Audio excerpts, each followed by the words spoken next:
Praise the Lord. இயேசு கிறிஸ்துவின் அன்பின் வாழ்த்துதல் உங்கள் அனைவருக்கும் தெரியப்படுத்துகிறேன். இன்று இயேசப்பா நம்மோட என்ன பேசுறார் என்று நாம் பார்க்க போகிறோம்.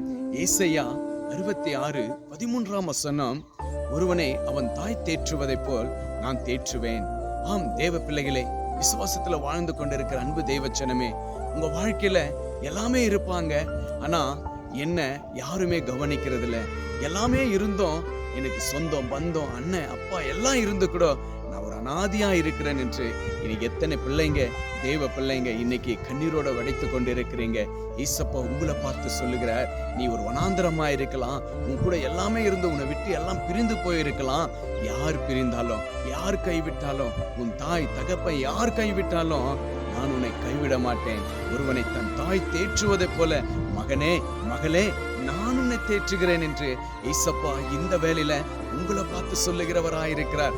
மீண்டும் ஏசப்பா உங்களை சொல்லக்கூடிய ஒரு வார்த்தை, மகனே மகளே நான் உன்னை தேற்றேன் என்று ஏசப்பா உங்களை தேற்றுகிறவராயிருக்கிறார். சோர்ந்து போகாதீங்க, விசாரப்படாதீங்க, வேதனைப்படாதீங்க, எனக்கு யாருமே இல்லை என்று நீங்க நினைக்காதீங்க. நீங்க விசுவாசிக்கிற நம்முடைய தேவனாகிய இரட்சகர் இயேசு கிறிஸ்து உங்களோட இருக்கிறார். அவர் உங்களை தேற்றுவார். ஒரு தாயை போல தந்தையை போல உங்களை தேற்றி உங்களுக்கு பலனை கொடுக்க அவர் பாத்திரராயிருக்கிறார். கர்த்தர் உங்களை தேற்றி எல்லாவற்றிலும் ஒரு சந்தோஷத்தை கொடுத்து உங்களை நடத்துகிற ஒரு நல்ல தகப்பன் இயேசு உங்களோட இருக்கிறார். கர்த்தரை விசுவாசிங்க. கர்த்தர் உங்களை பலப்படுத்துகிறவராயிருக்கிறார், உங்களை தேற்றுகிறவராயிருக்கிறார். கர்த்தர் தான் உங்களை ஆசீர்வதித்து பலப்படுத்துவாராக. விசுவாசிங்க, கர்த்தர் உங்களோடு இருக்கிறார். Jesus with you. Jesus loves you. Praise the Lord. God bless you.